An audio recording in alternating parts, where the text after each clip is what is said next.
Bienvenidos al Seminario de Lectores de Jean Robert. Mi nombre es Héctor Betancourt, en nombre del Laboratorio de Artes y Humanidades Dragón de Jade, anfitrión virtual de esta reunión. Les doy la más cordial bienvenida, deseando que se encuentren en armonía, con salud y con ganas de seguir participando en este Seminario de Lectores de Jean Robert. Seré moderador de la tertulia, de las lecturas. Hoy, 21 de febrero de 2023, celebramos nuestra 39ª sesión y seguiremos en la lectura del prólogo a las obras completas de Iván Illich, editado por el Fondo de Cultura Económica, escrito por Jean Robert y Valentina Borremans. Es un honor contar nuevamente con Javier Sicilia para los comentarios de esta sesión. Cedo la palabra a la doctora Silvia Marcos, coordinadora de nuestro seminario. Buenas noches. He decidido leer un pequeño párrafo de este prefacio de Jean Robert para enmarcar lo que vamos a seguir discutiendo con Javier Sicilia.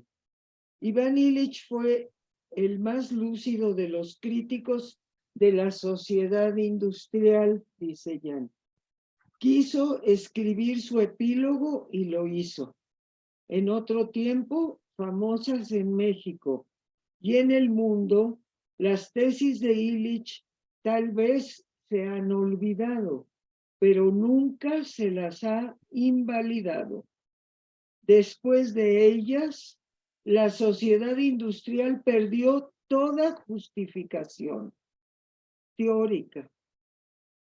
Esa sociedad se mantiene de pie gracias al debilitamiento de sus miembros y al cinismo de sus dirigentes. Más que debatir las tesis que la perturban, la ostra social se ha protegido de ellas aislándolas. Es tiempo de afirmar que la obra de Illich no es una perla rara, sino una reflexión fundada sobre un sólido sentido común. Muy interesante cómo Jan pone el sentido común en el centro de todas estas tesis de Illich. Y que además tiene mucho eco, porque por eso tanta gente joven de repente dice, pues sí es lo que yo pensaba, porque los jóvenes tienen la mente abierta. Es tiempo de afirmar, además, que hay que romper la ganga en la que se ha encerrado para liberar su inquietante contenido. Y con esto, pues ya escuchamos la vez pasada a Javier, y pues vamos a seguir revisando este prefacio que es tan rico y tan de una revisión tan sintética del pensamiento de Iván Illich. Gracias, Silvia. Bienvenido, Javier. Tienes la palabra. Pues muchas gracias otra vez por la invitación, por estar aquí juntos. Bueno, creo que Silvia leyó unos pasajes que ya habíamos leído, si no me equivoco, importantes de este prólogo, ¿no? Y un poco hago resumen para los que estuvieron y para los que llegaron, llevamos poco del prólogo. Es un prólogo muy rico en muchos aspectos, ¿no? Riquísimo. Yo, como había dicho, es un prólogo que es un antecedente del último libro de Iván Illich, ¿no? Del último libro de Jan sobre Iván Illich, sobre el Illich tardío. Y se ve la preocupación de Jan, ahorita lo iremos más, desmenuzando más, de devolverle a Illich esta cosa que leyó Silvia, su sentido común. ¿Por qué? Porque cuando está escribiendo este prólogo, Illich ya develó sus claves teológicas, ahorita va a hablar de ellas, las va a mencionar, y le preocupaba mucho sobre todo la actitud de los franceses que cuando devela sus fuentes teológicas, lo acusan de alguna manera, lo dirá en el prólogo de su último libro, Jan, lo acusan de haber, ahorita se me fue la palabra exacta, de haber caído en un irracionalismo, ¿no? Ya las categorías teológicas de las que emanó el pensamiento de Illich es vistas por el desencanto del racionalismo como cosas rebasadas y acusaban a Illich precisamente de irracionalismo y habían leído a partir de ese prejuicio las obras que va ahorita a ir puntualizando, que ya empezó a puntualizar como el género, como su historia del alfabeto, ¿no? Que está ya en el libro de alguna forma está contenida, aunque aparece en otros libros también de Iván Illich, contenida en ese libro que se llama El viñedo del texto, ¿no? Va a tratar justamente de decir, espérense, no lo han leído bien, lo leyeron desde un prejuicio, voy a mostrarles, presentándolo, que no hay un divorcio entre el primer Illich y el Illich tardío, como lo define Jan, que no hay contradicción en su pensamiento teológico y el sentido común que se desprende de este pensamiento teológico. Por ahí va a estar apuntando este prólogo, por ahí va a estar apuntando constantemente en su reflexión sobre Iván Illich, Jan Robert, a lo largo del tiempo que le quedaba de vida, ¿no? Entonces retomamos, habíamos hablado, la mención que hizo a la historia del alfabeto nos había llevado lejos y lo vamos a retomar más adelante si nos da tiempo de continuar leyendo con mucha atención este prólogo y continuaba su disertación. Jesús, ¿tú quieres seguirla leyendo? ¿Dónde la dejamos? Tú tienes claro dónde la dejamos, ¿no? Precisamente es allí donde había mencionado el alfabeto, ¿no? El tema del alfabeto y de la historia del alfabeto.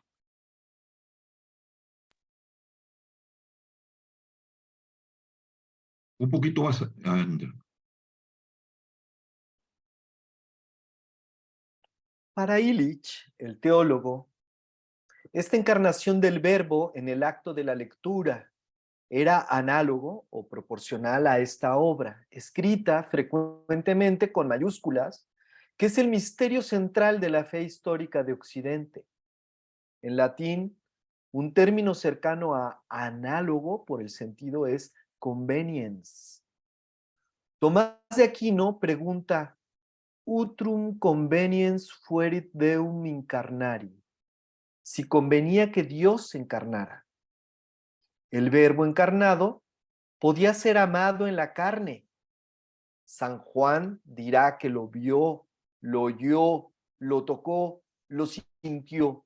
En la carne también, el samaritano eligió reconocer a su prójimo en aquel que le era opuesto por la familia, el clan, la tradición. Para Illich, el creyente, la encarnación del verbo es el corazón de la revelación evangélica. Ese misterio es análogo, entre comillas, o proporcional a la relación entre la palabra y la carne, escrito sin mayúsculas. La traición a esa relación proporcional o analogía abre la puerta a una forma de mal desconocido antes, legible en las instituciones del occidente moderno. Illich, el teólogo, distinguirá entre el mysterium iniquitatis, el misterio de la iniquidad, y la corruptio optimi quae est pessima. La corrupción de lo mejor es lo peor. La primera expresión designa el misterio del mal, que no es la simple ausencia del bien, privatio boni, sino un simulacro de lo que carnal habla a los sentidos carnales. La segunda recuerda que nada es peor que la corrupción de lo mejor. El teólogo no dice más sobre el asunto y el Illich historiador toma el relevo. Cito a Illich. Cita Jean Robert Illich. Mi tema es el misterio de la fe, el misterio de un abismo de mal que no habría podido suceder si no hubiera en la historia de la salvación una altura contraria correspondiente. Pero entiéndaseme bien, no hablo como teólogo, sino como historiador. En la historia reciente de la Iglesia Católica Romana, quien pretende hablar como teólogo se reviste de la autoridad que le confiere la jerarquía. Yo no pretendo estar investido con ese mandato. El historiador, cierro ya la cita de Jean-Robert de Ivan Illich. El historiador dice explícitamente lo que el teólogo muestra al callarse. La traición a la encarnación abre el camino a dos posibilidades de corrupción. Por un lado, la de una desencarnación sin precedentes de la palabra. Por otro, la de una encarnación perversa de lo que por no estar en los sentidos antes de estar en la cabeza, no sabría tener carne. Paramos aquí un poco. No sé si queda claro un poco esta distinción. Yo creo que Jan da por sentado en esta cosa que le creaba hablar sobre temas teológicos, esta problemática, como insisto, y Jan era extremadamente apofático, mucho más apofático que Illich, no solo mucho más apofático que Illich y todos los místicos, sino el más apofático de los seres humanos que yo he conocido, ¿no? Un hombre que tenía una fe profunda, pero también una desconfianza profunda de hablar sobre temas de la fe a través pues, del lenguaje teológico, que es el único lenguaje que tenemos para hablar de la fe. Entonces, cuando Jan se refiere a ese tema de la encarnación y dice, ya Illich no dice más, y cita un viejo pasaje, este pasaje que acaba de leer Jesús, no es del todo cierto, ¿no? Illich había develado ya sus fuentes teológicas, estaban y están tanto en Alternativas, que es su primer libro. Después de Alternativas, Illich entra en conflicto con la iglesia y se retira y dice estas palabras que cita Jan. Y después también lo va a develar en la larga entrevista que le hace David Cayley, ¿no? Ríos al norte del futuro. No está traducido con ese título, es el título original, que es un verso de Paul Celan, un poeta preferido de Ivan Illich por muchas razones, y Silvita nos puede decir, Jan lo repetía ya cuando estaba a punto de morir, a Jan le daba por recordar poemas, y uno de los poemas que recordaba era precisamente no Los ríos al norte del futuro, sino uno de los poemas más terribles de Celan, que es precisamente Fuga de la muerte, ¿no? Sí. Si no me equivoco, que se sabía, no sé si lo decía en alemán, Silvia, o se lo decía o lo decía en Lo español. decía en español. Uh-huh. Lo decía en español, ya. En sus que hay un últimos ritornelo en momentos. ese poema que tiene mucho que ver con su crítica de los sistemas, ¿no? Hay un momento en el poema de Paul Celan que dice, nos han hecho una tumba en el aire, es decir, nos han quitado hasta el último vestigio de la tierra, pues, de esta. Y esto tiene que ver con la encarnación, ¿no? Illich, cuando devela su tema teológico, y los prejuicios van a mancharlo de caer en el irracionalismo que Jan va a tratar de poner nuevamente en términos apofáticos y en términos de sentido común. Hacia allá apunta el prólogo, creo. Dice una cosa importante, ¿no? Muy importante, que Jan distingue, podías ponérmelo más al principio, cuando distingue el misterio iniquitatis y la corruptio optimi quae specima, ¿no? Es decir, primero, Illich lo va a decir en al principio, en el capítulo de ese diálogo con Kaylee del Evangelio, y que Jan cita de alguna forma, apuntala cuando habla de la parábola del buen samaritano. Para Illich, la encarnación, es decir, el hecho de que Dios se haya vuelto carne, ¿no? Que se haya vuelto proporción, que se haya vuelto uno de nosotros, era un verdadero acontecimiento, un parteaguas histórico, que lo es, que lo fue, que lo sigue siendo, aunque ya lo ignoremos, un parteaguas histórico fundamental, ¿no? Lo que es, Illich decía, además una crítica muy dura a la teología, a la interpretación teológica de la Iglesia, la canónica. Illich decía que antes de la encarnación, de este amor nuevo que está ilustrado en la parábola del buen samaritano, según Illich, lo explica muy bien, ahora voy hacia allá. Hasta antes de la encarnación, lo que había era, en términos de hospitalidad, no de caridad, de la caridad vino como una forma de definir esa nueva forma del amor que vino con el Evangelio. Hasta antes de esa aparición, de esa idea, lo que había era deberes de caridad o deberes de hospitalidad entre hermanos, no de sangre, pero sí de nación. Illich decía que uno tenía deberes, es decir, que haber nacido en un lugar no era una cuestión jurídica puramente y abstracta, ¿no? Es como la tenemos ahora, pues nacimos en México, somos mexicanos, pues porque así nos registraron, porque aquí estamos y tenemos un papel jurídico que avala nuestra pertenencia a esta cosa llamada México.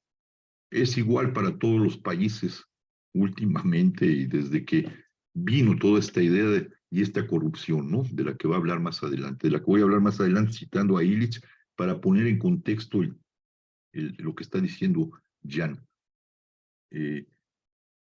Haber nacido en un lugar, ser romano o ser judío o ser heleno, implicaba haber nacido de una matria, ¿no?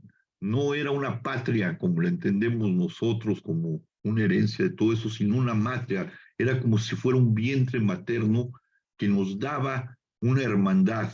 Entonces los judíos tenían deberes de hospitalidad, aunque había elementos que abrían por su persecución la hospitalidad. Recuerda, dice en algún momento la Biblia, que fuiste extranjero tú también, y acoge, respeta, pero en realidad lo que había era deberes de hospitalidad entre ellos, entre los judíos.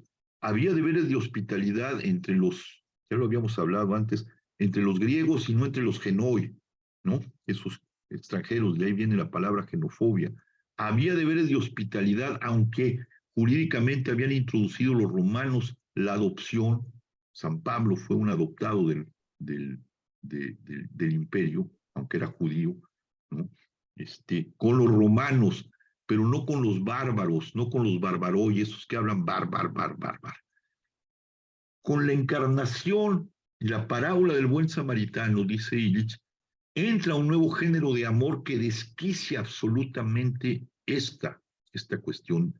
Y de hecho la parábola del buen samaritano, Illich la va puntualizando muy claramente en este primer capítulo del libro de las entrevistas que le hizo Kaylee, el Evangelio se llama, Evangelio, dice, y narra la parábola, ¿no? Un judío fue asaltado, herido, la sintetizo, pasaron 3 gentes dedicadas al templo y se hicieron pendejos. No lo auxiliaron como era su deber, porque era un hermano caído en desgracia, era un judío caído en desgracia. Pasa un samaritano, es decir, un enemigo en la lógica de Israel que venía de una ruptura que tuvieron en la época de los macabeos, El libro de los Macabeos habla de esa ruptura, ¿no? Y adoraban, no adoraban en el templo, no servían a Yahvé en el templo, sino servían pues en el monte, y eran enemigos jurados.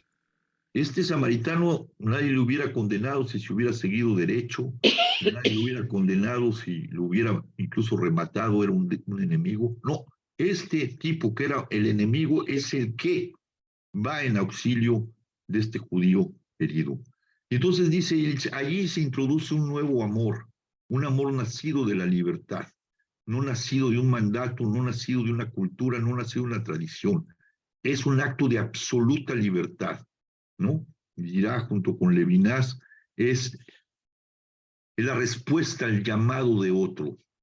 Y así entiende la encarnación. La encarnación para Illich era la respuesta de Dios a un llamado, no a algo que se debía, un acto de amor, un acto de absoluta libertad, no algo que se debía, no algo impuesto, no algo dentro de un plan divino como nos ha enseñado la Iglesia, sino algo que nació como la parábola del buen samaritano de la libertad misma y del amor propio de Dios, ¿no? Un acto gratuito, un acto maravilloso, ¿no? Que después la Iglesia va a normar y a crear el problema de la corrupción óptima, cuá es pésima, de la que va a hablar después Iván Illich, y a la cual se refiere y va a tratar de desmembrar desde una estructura apofática Jean Robert, ¿no? Es decir, esa encarnación, ese acto de libertad fue leído por la Iglesia no como un acto de libertad, sino como un mandato. La parábola, señala Illich, es muy clara, responde a una pregunta muy específica que se da en el contexto del Sermón de la Montaña.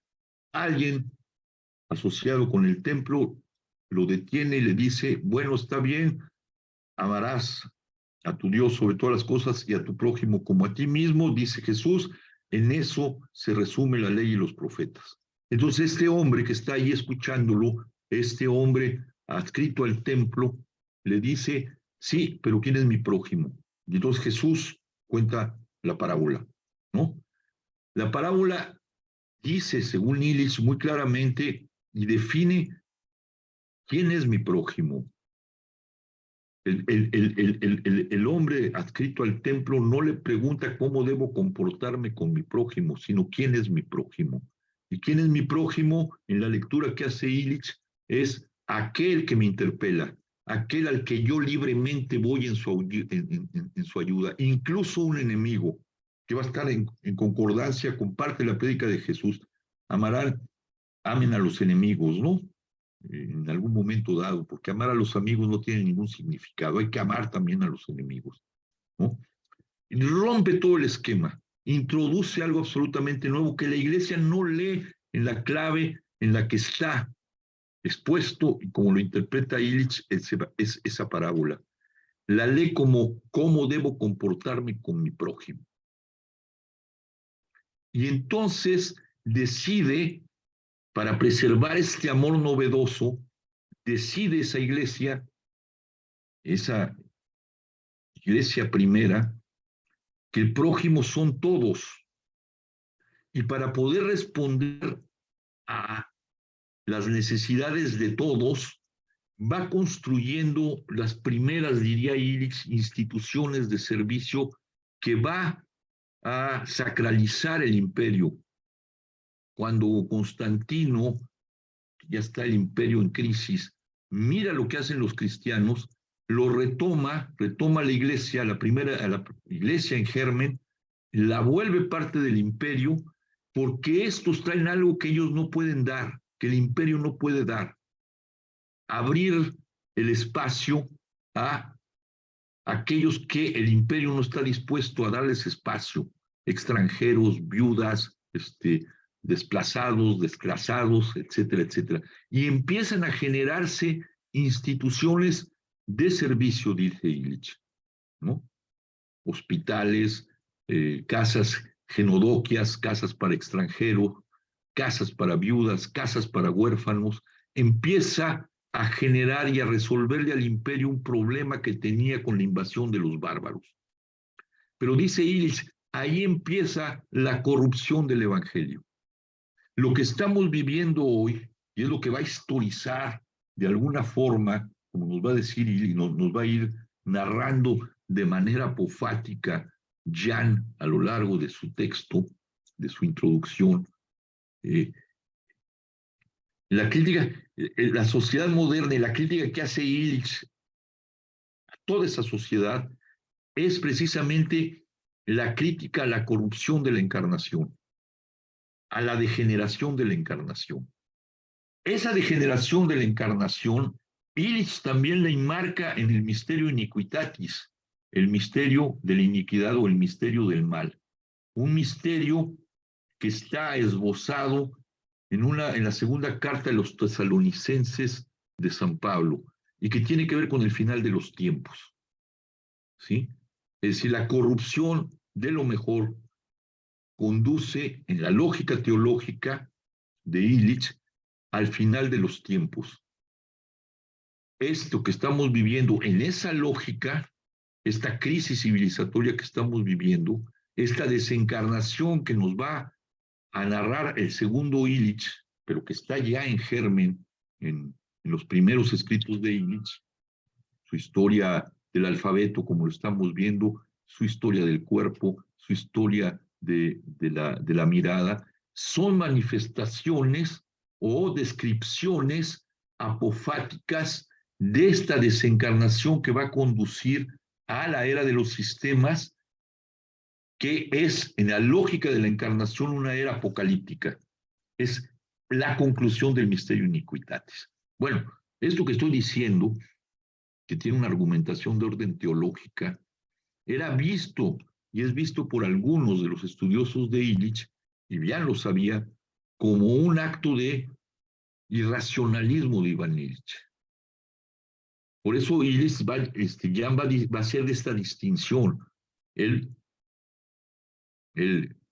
teólogo lo veía desde acá, pero como ya no quería hablar como teólogo o ya no tenía la autoridad, de ahí la cita que hizo ahorita, que leyó Jesús, ¿no? Como ya no tenía autoridad, describió apofáticamente, es decir, describió en sentido común esta desencarnación. Y es la lectura que Jan quiere darle a ese asunto, ¿no? Y va a retomar los textos tardíos de Illich, tratando de poner en un segundo plano la tesis original, que es de orden teológico y espiritual. ¿Sí me explico? ¿Alguna pregunta?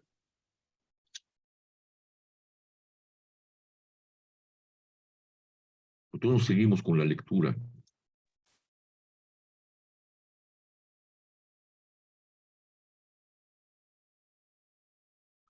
Por una parte, pues, la desencarnación, sí.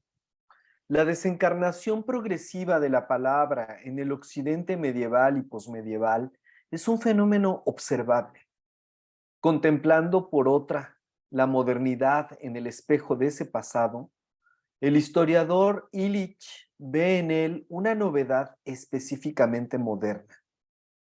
La, entre comillas, encarnación virtual de entidades sin carne, que calificará de concretudes desplazadas. Permítame tantito. Por eso antes había mencionado la historia del alfabeto, ¿no? Y hablamos muy claramente de la historia. Es decir, para Illich y para Jan, ¿no? El alfabeto es la primera tecnología en la que hay una desencarnación clara y sobre todo de la palabra. La palabra dejó de ser una relación de mi lengua y del oído del otro para transformarse en una cosa que podía, que puede, que va a derivar en el libro, que va a derivar en la escuela, que puede ir por todos lados, ¿no? Rompiendo las relaciones carnales, las relaciones del samaritano, del yo-tú, ¿no? De esa atmósfera común. Por eso dice que esa desencarnación progresiva de la palabra que empieza en la Edad Media tardía, que se va a complejizar cuando aparece el libro en el siglo XII, la estructura del libro, y que se va a hacer mucho más compleja con los tipos móviles de Gutenberg, que lo va a dotar de alas a este libro, va a derivar precisamente en estas entidades, ¿no?, virtuales, que son en las que estamos operando. ¿Sí me explico? Sí. En el sistema hacia donde va a conducir el Mysterio Iniquitatis, en la clave teológica. Perdón, va. La vida dirá, como por otro lado, el feto o el riesgo implantado en la autopercepción de las mujeres por el sistema biomédico es una de esas entidades. Atribuirle peso de realidad es negar la realidad carnal del prójimo. ¿Sí? Hace vínculos inquietantes ahí, ¿no? Y Sí. va transitando del ángulo teológico a la evidencia de la historia, ¿no? A lo largo del siglo XIII, la lectura se volverá rápidamente silenciosa, una especialidad de la nueva clase de los clérigos. Quien, como Carlomagno, lea con los oídos, será degradado al rango de analfabeto. Esta primera discriminación específicamente occidental se convertirá en el molde mental de lo que Illich llamará la tolerancia terapéutica. Solo te tolero en tu diferencia porque sé que me dejarás volverte semejante a mí. El pagano, el campesino, el herético, el homosexual, el salvaje, el subdesarrollado y hasta el computer illiterate, el analfabeto de la computadora, saldrán sucesivamente de ese molde, mientras que tomarán vuelo la noción de verdad textual, la ciencia y la novela, florón de la bookish mentality, esa mentalidad libresca de la que George Steiner describió la grandeza y la decadencia. Hoy en día, la ciencia ya no es más que investigación financiable y las grandes novelas son apenas leídas por los cineastas en busca de ideas para un guión. Pero lo que es más inquietante es la degradación de la expresión oral. No sé si pueda continuar Fernando Villanueva. No sé si quieran decir algo más, algo con respecto a esto. Se va aclarando, ¿no? Hacia dónde va. He aquí, pues, un contemporáneo cuyos ojos del corazón ven en el misterio de la encarnación la fuente de su inspiración y de sus actos. Un teólogo que sabe distinguir entre mysterium iniquitatis y corruptio optimi, pero que se quiere apofático y renuncia al privilegio de hablar con autoridad eclesiástica. Un historiador capaz de discernir la profunda extrañeza de la modernidad bajo su máscara de banalidad. Será necesario también hablar del hombre de acción, capaz de meterse de lleno en un debate público y desviar su curso en el sentido que el historiador percibe, pero que ignora la mayoría de los interlocutores. Por último, Tantito. Esta característica de Illich la va a tener también Jan. No sé si recuerdan ustedes, Jan siempre en una reunión guardaba silencio, ¿no? Oía, escuchaba, esperaba a todos, y de repente, cuando tomaba al final la palabra, deslocalizaba todo, ¿no? Y lo volvía a armar en una clave de sentido común que nos dejaba a todos pasmados, ¿no? Y que detrás de ella había una crítica tremenda y profunda, incluso a los argumentos que estábamos esgrimiendo ahí y que no podemos escapar, pertenecen al territorio de lo libresco, ¿no? Y cada vez más también pertenecen al territorio de lo que nos está imponiendo la percepción de los sistemas, ¿no? Pero bueno, vamos, sigamos. por último, será necesario inclinarnos sobre el proceso que se le hizo al intelectual reputado culpable de abrir una controversia ahí donde reinaba la calma chicha de un consenso social. Por ejemplo, en los años 70, este intelectual lanzó una duda sobre un dogma común a las ideologías contradictorias de entonces. Las profesiones, educador, ingeniero, médico, son intrínsecamente deseables y las acciones profesionales lo mejor que hay. De oeste a este, la respuesta de los cenáculos fue un sí, aparentemente irrefutable. De igual forma sucede hoy en día con el unísono canto de los himnos a la vida. ¿No es por ahí por donde habría sido necesario comenzar? Pues este intelectual, eminentemente propenso a la controversia y él mismo controvertido, volvió el célebre el nombre de Iván Illich y con él el Centro Intelectual de Documentación, el CIDOC, que animaba en Cuernavaca, cuando esta ciudad de la provincia mexicana, desde donde se expresaba, se volvía, con razón o sin ella, un símbolo del espíritu contestatario posterior a 1968. Los años de Cuernavaca de Iván Illich estuvieron marcados por la publicación sucesiva de 5 libros que suscitaron debates en el mundo entero. Alternativas, la sociedad desescolarizada, energía y equidad, la convivencialidad y némesis médica. Más tarde describirá esas obras como mis panfletos, mal leídas por algunos que vieron en ellas soluciones de repuesto a los servicios corrientes de educación, de transporte y de salud. Esos 5 panfletos formaban en realidad un conjunto coherente de propósito común. El Club de Roma, una camarilla de industriales y de políticos bienpensantes imbuidos de pretensiones científicas, acababa de proclamar la finitud de la naturaleza y de su capacidad para soportar las agresiones de la industria. Para superar una economía fundada en la destrucción de la naturaleza por la producción de mercancías de corta duración, proponía: 1. Aumentar la durabilidad de los bienes materiales proscribiendo cualquier obsolescencia programada. 2. Pasar progresivamente de una economía productora de bienes materiales a un mercado de servicios, definidos como bienes inmateriales no contaminantes. Menos aparatos que tirar después de usarlos y más servicios de educación, de medicina y de comunicación. Pedir más transportes hubiese sido demasiado manifiestamente contraproductivo. Tal era la idea de ese club de ricos. Frente a esas simplezas bien intencionadas, Illich señaló que pasados ciertos umbrales,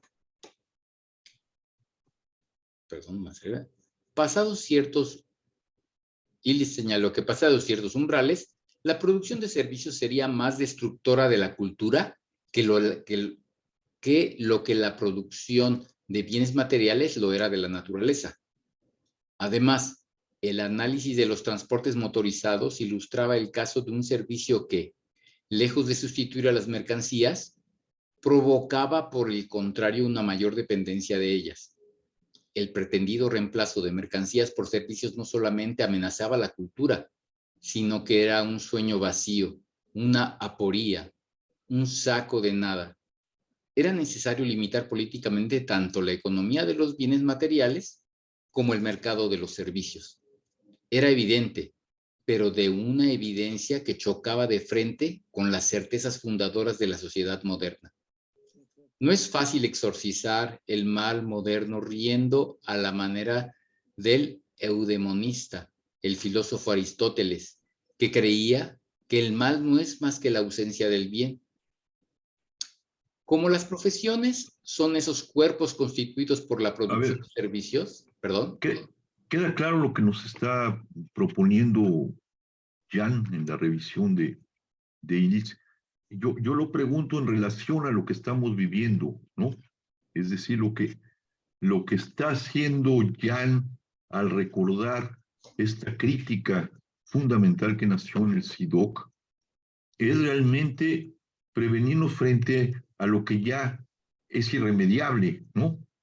Y a mí me gustaría que comentáramos un poco esto que nos llevó a la irremedialidad, que yo he retomado desde la perspectiva teológica y que Jan está poniendo dentro de la perspectiva del sentido común, revisando esa forma de los servicios criticados por Illich en estos 5 panfletos, ¿no? Pero que ya se consumaron. Lo que estamos viviendo es la consumación de esa crítica. Yo creo que sería interesante verlo en lo que estamos viviendo, en la crisis civilizatoria por la que estamos pasando y en la particularidad México. No sé si quisieran comentar algo con respecto a eso para que esto no quede como una abstracción, sino que tenga una consecuencialidad en las evidencias de la realidad que estamos enfrentando. ¿Qué dirían? Pues también, Miguel. a lo mejor Miguel Valencia quiere hablar sobre el Tren Maya. Miguel. Sí, vayamos hacia allá, vayamos hacia las cuestiones que ya se desencadenaron a partir de no haber seguido ni entendido la crítica que Illich, que Jan está exponiendo de Illich. Sí, Miguel. en primer lugar creo que Jean-Robert hacía una crítica muy severa al concepto de crisis civilizatoria que es muy común en las universidades. O sea, hoy en día todos los grandes académicos hablan de crisis de civilización. Y él decía que la palabra crisis, al igual que Illich, está muy mal usada por los académicos, porque pues, decía que las crisis son breves, o sea, es un momento de bifurcación, de alternativa. Y lo que está sucediendo está durando demasiado como para llamarse crisis, ¿no? Y entonces él criticaba mucho la idea de crisis de civilización, pero también es evidente que todo lo desde luego lo que dijo Illich y lo que después ratifica Jean-Robert se está cumpliendo con lo que hoy en día llamamos el colapso del clima, el colapso de la ecología, el colapso de las culturas, el colapso de la agricultura, el colapso de la alimentación. O sea, se está viniendo abajo todo lo que la modernidad ha creado en los últimos 300, 500 años. Y esto precisamente por estas instituciones que pues empezaron a desencarnar las cosas, o sea, nos empezaron a poner intermediarios. Jean insistía mucho en el cara a cara, en que no nos viéramos ni por teléfono, ni por Zoom, ni por ninguno de estos instrumentos modernos que desencarnan, ¿no?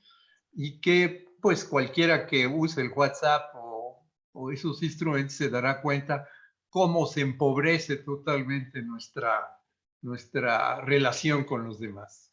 Cómo es difícil de expresar una idea sutil por medio de un correo electrónico, inclusive escribiendo aquí, porque en este texto Jan y lo mismo Iván Illich eran genios de la literatura. O sea, a pesar de criticar la técnica del alfabetismo, pues eran librescos finalmente. Y no pudieron escaparse de utilizar el sistema libro. Pero claro, Illich, pues al hacer sus reuniones en el CIDO, sus seminarios, pues permitía ese encuentro que era pues el conciliábulo, no sé cómo llamarle, algo así como el encuentro cara a cara de colectivos para discutir ideas, ¿no? Y que sigue siendo la mejor manera de que salga alguna idea buena. Nada puede suceder, a mi gusto, por medio de una instrumentación y de intercambio de cartas, por muy buena que sea la relación epistolar. O sea, también lo hemos visto que ya nadie sabe escribir cartas. Se perdió me acuerdo que de Illich, una de las primeras cosas que me llamaron la atención es cuando dijo que se contaminó el correo, que ya en el buzón ya no nos llegaban más que facturas y publicidad y ya no llegaban cartas de amor. Entonces, ya ni siquiera la cuestión epistolar está buena y sigue la decadencia en esta cosa ya tan explotada de que cada día se usan menos palabras y cada día se usa un lenguaje más pobre. Pero bueno, no me extiendo más.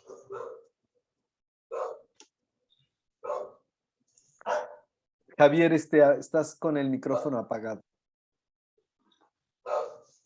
¿Alguien más quisiera continuar ahondando aquí en la reflexión que nos abre Miguel a partir de esto, o sea, de ese anuncio que ya nos llevó al fracaso, ¿no? Es decir, de hecho, Illich se retrae precisamente cuando en los años 80 se da cuenta de que el camino que ha tomado el mundo es precisamente el camino que él estaba anunciando que era el peor, ¿no? Que tiene que ver con el misterio iniquitatis y que tiene que ver con la corruptio, ¿no? A esta desencarnación que nos va a llevar precisamente al sistema, ¿no? A lo que va a preocuparle mucho al final de su vida a Jan. Y le preocupó también a Iván. Estamos atrapados en el sistema. Y cuando Miguel dice que retoma la crítica de Illich a la palabra y de Jan a la palabra crisis, es real. Al final yo me acuerdo, y bueno, creo que lo dice en el cuarto capítulo de su último libro, Jan, al hablar de los sistemas, dice, en donde estamos, la crisis que estamos viviendo es una crisis sin crisis. Ya no hay posibilidad de la bifurcación, ¿no? Y eso lo tenía muy, muy preocupado a Jan al final, ¿no? Vivimos una crisis sin crisis, ¿no? Una crisis sin posibilidad de bifurcación. Estamos atrapados en el sistema. Pero bueno, esto lo irá afinando poco a poco a lo largo del prólogo, este prefacio, Jan. ¿Alguien más quiere comentar algo? Sí, Jesús. A mí lo que me ha sorprendido mucho de leer a Iván y toda la escuela de Cuernavaca, también influido por Jan y por ti y por otros, es que bueno, este colapso que estamos viviendo es un colapso del sistema. Cuando se abren algunas posibilidades o oportunidades para mejorar las cosas, inmediatamente son cooptadas, ¿no? por el sistema mismo pues para convertir esto en un negocio, ¿no? Como sucedió con el Internet. O sea, yo recuerdo mucho en los 90, cuando se abrió esta tecnología, se creía que iba a ser un espacio de debate, de construcción de conocimiento, de muchas, pues se pensaba utópicamente. Yo fui de esos jóvenes que en los 90 teníamos una idea de que probablemente ibas a haber un uso apropiado de estas tecnologías. No, todo se echó a perder, ¿no? Lo mismo se puede ver en la educación, en la investigación, en tantas áreas, lo cual hace cada vez más difícil pensar en las alternativas para, pues, una sociedad más hospitalaria, una sociedad más humana, donde no se haya perdido bueno, más no se haya corrompido tanto, ¿no? En esta desencarnación. Esto es lo que me hace pensar todo esto. Pues no sé si alguien más quiera comentar. Yo quería comentar porque precisamente le decía a Miguel Valencia sobre el Tren Maya, porque pues, están destruyendo la península y todo me comentaba un alumno, es que ¿cuál era el segundo gran ingreso de México? El turismo. Y dije, pero pues no va a haber turismo porque van a destruir la península. Ya les estoy explicando lo exponencial, etcétera, etcétera, cómo van a destruir. Y ya mencionó algo antes de irse, a mí me mencionó, bueno, no sé a cuántas gentes, que decía que finalmente iban sobre las comunidades zapatistas. Y pues yo sí lo creo. Dijo, no terminó de pues desarrollar esa teoría, pero pues es lógico, ¿no? Destruyen la selva, destruyen marca miles de cosas y finalmente van sobre eso, ¿no? Entonces a mí eso es lo que me representa. El Club de Roma, ¿cómo podía decir lo que iba a pasar? O sea, los inversionistas estaban llamando la atención y sin embargo el ultracapitalismo pues, no permite, no para, ¿no? Lo que está diciendo justo Héctor. Bueno, es todo. Enrique. Mira, esta es una cuestión que quisiera hacerte, Javier, porque la situación, estos colapsos vienen desde que tal vez sea cuando el ser humano decide asentarse. Cuando fuimos nómadas, hasta hace 10,000 años más o menos, ese periodo, aceptábamos que estábamos muy de paso en este mundo. Era común que incluso pues para la supervivencia dejáramos abandonados a los ancianos porque si no, no podíamos seguir adelante, ¿no? Pero el invento de la agricultura es un invento para poder vivir bueno, en una sola ciudad, en un estado, en una convivencia entre varios. Y es una solución para que los débiles podamos estar presentes, ¿sí? Y para permanecer. Pero eso nos hace muy esclavos de nuestro invento, ¿sí? Y eso ha sido una tras otra. Y hoy lo vemos cuando llega a una situación o sea, siempre se generan nuevas soluciones. Eso es la cualidad que tenemos como humanos, pero lo vemos ahora. Bueno, un ejemplo muy claro que es el día de hoy tenemos un exceso de tráfico en una ciudad. Por fin se les ocurre inventar que vamos a crear un periférico, una avenida, un metro, y entonces sí, lo soluciona durante un periodo, 5, 10, 20, 30 años, y de repente ya eso no alcanza. Sí, ya es invivible, ya no se puede vivir ahí. ¿Sí? Y el ser humano, en lugar de regresar, va a inventar una nueva solución. ¿Sí? Tal vez algún otro teleférico, ahora lo que está de moda ahorita en la Ciudad de México, ¿no? Y estamos inventando nuevas formas para tratar de vivir cuando tal vez haya que hacer la autolimitación. Y ese es, no sé, o sea, yo te lo cuestiono porque esto viene desde muy atrás, desde cuando inventamos que en lugar de estar como nómadas buscando la comida, vamos a tener aquí nuestra parcela y de ahí vamos a comer. ¿Sí? Y nos hace esclavos de nuestra propia técnica, porque tenemos cuidar la tierra no es cualquier cosa, cuidar la tierra también es mucho trabajo y nos debilita. Realmente a partir de ese momento el ser humano se debilita y podemos vivir, ahora sí que convivir todos en una cierta debilidad. No sé cómo lo ves eso, Javier, que es tal vez el cuestionamiento que estás haciendo, ¿no? Con esto de esa tendencia que tenemos a inventar, a solucionar, pero esa solución termina llevándonos en algún momento al colapso, porque crecemos, tenemos más fuerza, más energía para reproducirnos y ya somos muchos. Realmente es que somos muchos y no hay forma de superar el problema, ¿no? Esa es mi cuestión, ¿sí? Yo creo que es ahí donde entra. Yo no creo que ya ni Illich vieran el problema en el sedentarismo, ¿no? Yo creo que donde ven el problema y donde está una tesis importante que ya había sido esbozada allá arriba, dicha allá arriba, es que la contraproductividad, es decir, pasados ciertos límites, las intenciones con las que se estaban haciendo las cosas se vuelven contraproducentes, es decir, se vuelven lo contrario a sus fines, ¿no? La escuela te apendeja, la energía te paraliza, la medicina te enferma, ¿no? Es decir, el problema es que rebasamos los límites, las proporciones que tienen que ver con la encarnación, con esta relación yo-tú.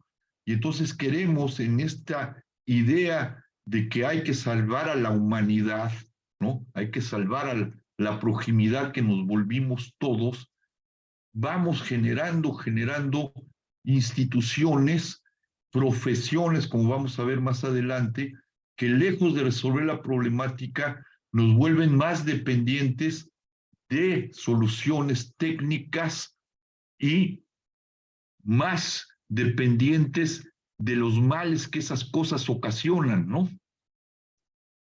No sé si alguien quiera decir algo más. Y yo creo, Ali, que el tema del Tren Maya no es tanto, ¿cómo decirlo? Digo, estoy pensando en la lógica de Illich, tratamos de pensar en la lógica de Illich y de Jan. Es que destruye las formas de vida comunitaria, ¿no? Sobre todo, y que tiene que ver no con la idea del capitalismo, está imbricada con la idea del capitalismo, sino con la idea del desarrollo, ¿no? Es decir, siempre, y tenemos, creo que también los intelectuales tienen constantemente esta confusión, ¿no? Cuando hablan de izquierdas y derechas, y cuando hablan de comunismos y de fascismos y de cosas que no estamos entendiendo. Es decir, evidentemente Marx es mucho más noble que otras interpretaciones y otras soluciones frente a la problemática humana, pero no hay que olvidar que Marx era un desarrollista. Digo, no se puede utilizar, es una palabra un poco anacrónica, pero lo que quiero decir es que Marx creía en el desarrollo, ¿no? Creía en la mercancía, creía en la plusvalía. Lo que no le gustaba es que la mercancía y la plusvalía no se vieran reflejadas en progresos de todos, ¿no? Ese es el tema de Marx. Es decir, Marx quiso domesticar o quería domesticar lo que no tiene razón de ser domesticado, no puede ser domesticado, que es el concepto de desarrollo, el concepto de progreso, el concepto de que invirtiendo, que es una de las críticas fundamentales para mí de Illich y de Jan, que invirtiendo a través del poder y el dinero en soluciones técnicas para llegar a una humanidad feliz, a un paraíso terrestre, terrenal, que había sido perdido y que se puede recobrar a través del progreso y de la buena distribución de las plusvalías que deja la mercancía, podemos llegar a ese paraíso, ¿no? Ahí está uno de los quits, ¿no? Y lo que está haciendo el Tren Maya es, pues desde una perspectiva de administración del Estado y no de las empresas privadas, la misma lógica del desarrollo que nos ha llevado a lógicas contraproductivas y destructivas. Yo diría. Y ahorita va a entrar en el tema justamente de las profesiones que son parte de esta lógica del progreso y del desarrollo, ¿no? Por eso también ya nace habla del Club de Roma o de esta idea de la Alianza para el Progreso que lanzó Kennedy en los años 60 más o menos, y por las que Illich de alguna forma construyó el SIDOC, ¿no? Hay que detener a estos salvajes que en nombre del progreso y de su idea de progreso que tienen, ya nos calificaron de subdesarrollados, que la calificación vino antes un poco con Truman en 1949, que nos calificó de desarrollados, y ahí vamos a llevarles mercancías, educación, transporte, todo lo que ahora valoramos como progreso y como dignidad humana, ¿no? Vamos a llevar estos salvajes, y destruyeron y fueron destruyendo las formas vernáculas y autóctonas que teníamos todavía en estas sociedades llamadas subdesarrolladas, y por las que Illich tenía, y por eso se quedó acá, y por eso también Jan se quedó acá, un sentido distinto, ¿no? Fue avasallada por esa lógica. Y esa lógica tiene que ver también con las profesiones, ¿no? A las que vamos ahorita a entrar en la crítica y en el prefacio y la presentación que nos hace del pensamiento de Illich, Jan. ¿Algo más? Miguel, ¿ibas a comentar algo? Sí, bueno, es que un poco me ganó la palabra en el sentido, bueno, Javier mencionó afortunadamente la palabra progreso. Yo tengo la tesis de que la palabra desarrollo, que es justo del siglo XX, de 49 de Truman, ¿no? Pero es cuando Estados Unidos gana o se vuelve la potencia más poderosa del mundo y entonces decide crear una palabra mítica para sustituir la palabra progreso que fue utilizada por el Imperio Británico, ¿sí? Ustedes seguramente se habrán dado cuenta que en México existen una serie de pueblos que se llaman Progreso, Progreso Batizapán, Progreso San José del Progreso y cosas de esas, que son pueblos que nacieron en la época de la primera industrialización de México con Porfirio Díaz. Quiere decir que la primera semilla de la industrialización usó la palabra progreso cuando el progreso lo representaba el Imperio Británico, porque hay que reconocer que el Imperio Británico es el creador de la modernidad. O sea, mucho de lo que somos se debe a lo que hizo el Imperio Británico.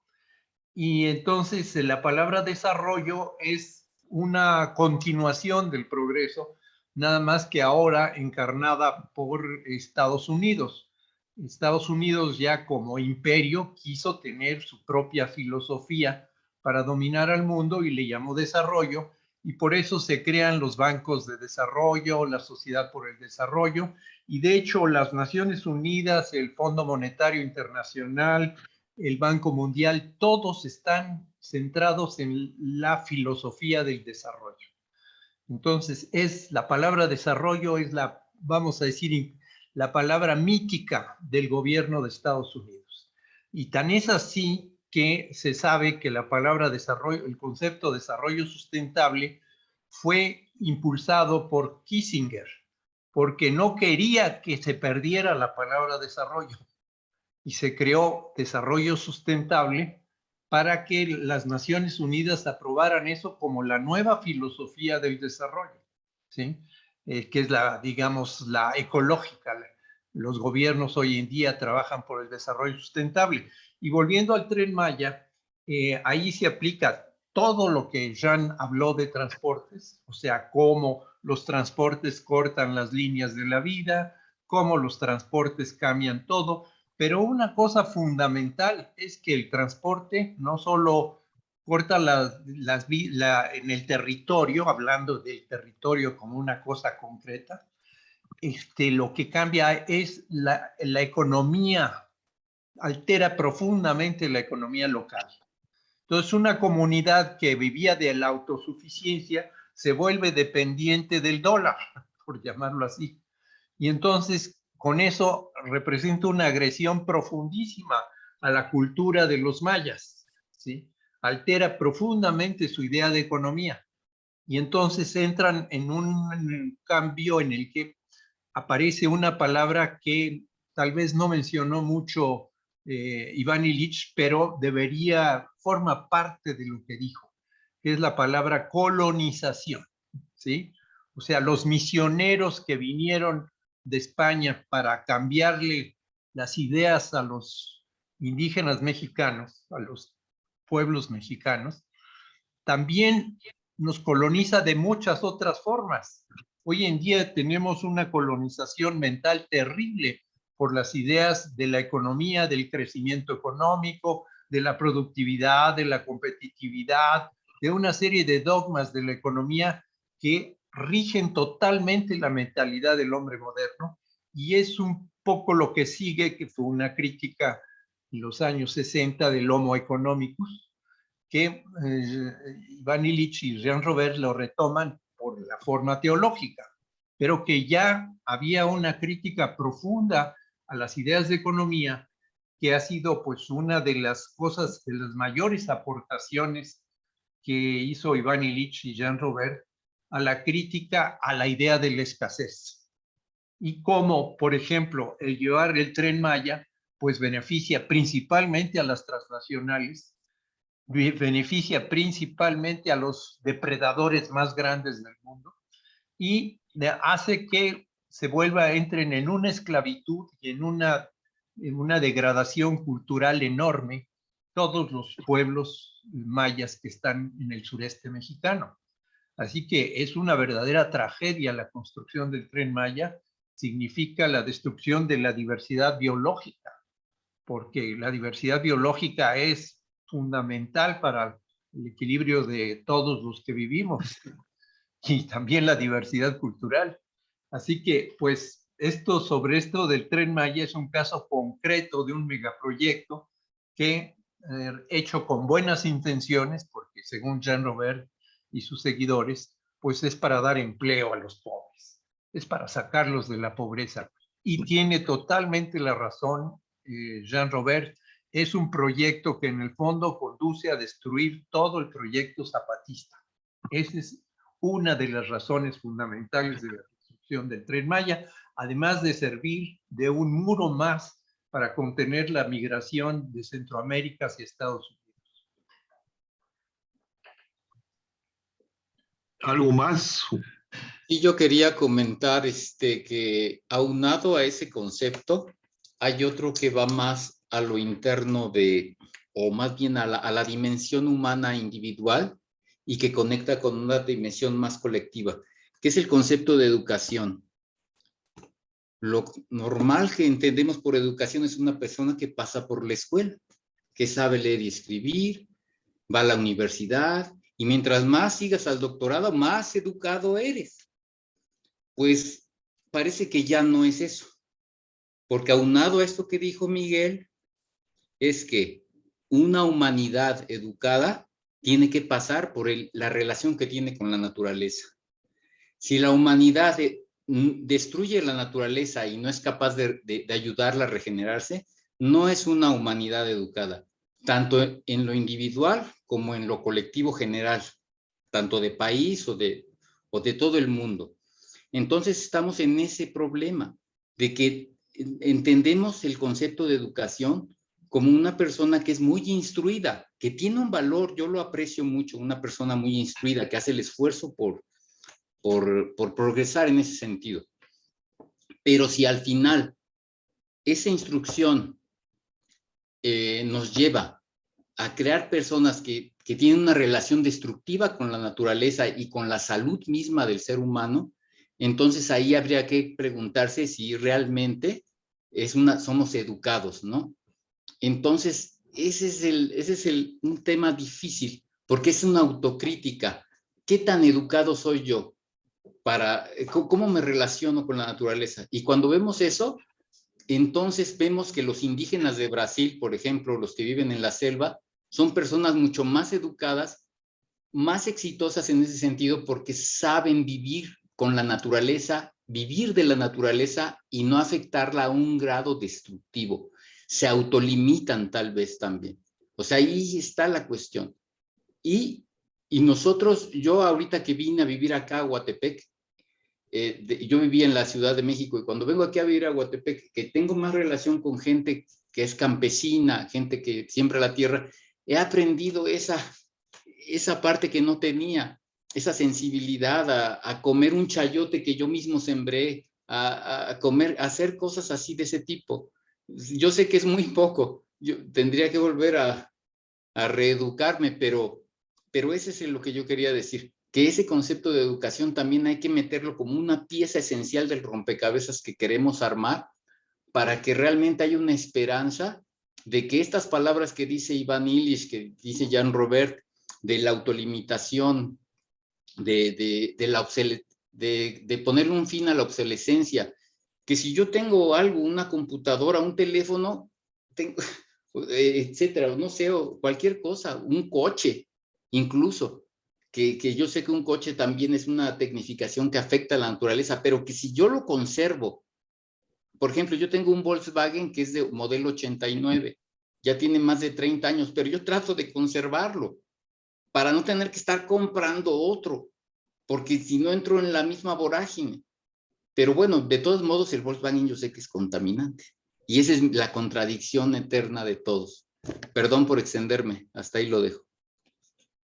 Yo haría una precisión con respecto a la palabra educación, una precisión que hacen tanto Iván como Illich, es decir, educar tiene que ver con toda esta lógica de la escuela, con toda esta lógica del progreso, y que va a tomar otro rostro con el desarrollo, un rostro distinto, más complejo con el desarrollo del que ya nos habló, del que ya nos hablaron. Y es que educar es amamantar, eso quiere decir la palabra, ¿no? Y tiene que ver con las profesiones a las que vamos a entrar, ¿no? La lógica de la iglesia, ¿no? Cuando se vuelve esta lógica imperial, esta lógica de ayudar a todo mundo, ¿no? De crear instituciones de servicio, construye una idea de la educación que es absolutamente, aquí Silvia nos puede ayudar, una usurpación del mundo de lo femenino al mundo de lo masculino, ¿no? Quien educa es la iglesia, quien educa es ahora la SEP, ¿no? Quien educa es la escuela, quien amamanta, el alma mater, cuando nos ufanamos de que la universidad es nuestra alma mater quiere decir el pecho materno. Nuestro pecho materno no es nuestra madre, es una institución abstracta que nos dio paquetes educativos con los que nos amamantó y que construyen precisamente la idea del progreso. Estudiamos lo que nos da el Estado a través de este seno materno, que es la educación, ¿no? Una educación que al principio fue una cuestión puramente masculina, ¿no? Fuera de la iglesia no hay salvación, fuera de la SEP no hay salvación, fuera del Estado no hay salvación, fuera de los paquetes educativos de leche materna que nos traen las instituciones del desarrollo, no hay salvación. Tendríamos que inventar una nueva palabra, no la palabra educar, ¿no? O quizás sí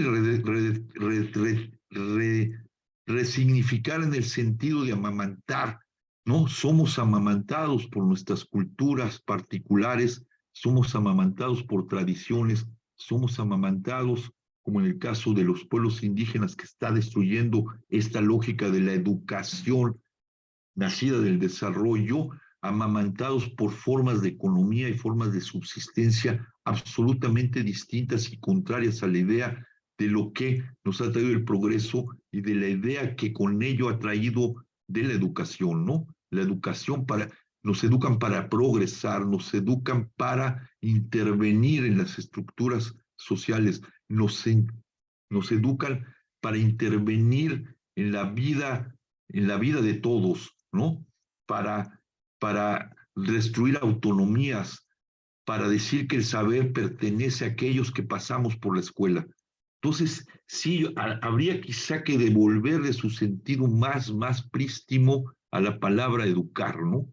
Que está contaminada de estos paquetes educativos que vinieron con la idea del progreso y del desarrollo, y que venían un poco antes, ¿no? Desde Comenio, desde el siglo XVII, XVI, porque Comenio inventa esta cosa extraña que es el paquete educativo de la primaria, ¿no? Para Comenio, un hombre del positivismo, había posibilidad de enseñarle a los seres humanos todo lo que debían aprender en la vida, ¿no? Y ahí se empezaron a construir estos paquetes educativos que se volvieron tremendos con toda la lógica del desarrollo. Yo simplemente haría así un matiz frente a lo que nos dijiste. ¿Algo más? ¿Continuamos? ¿Sí?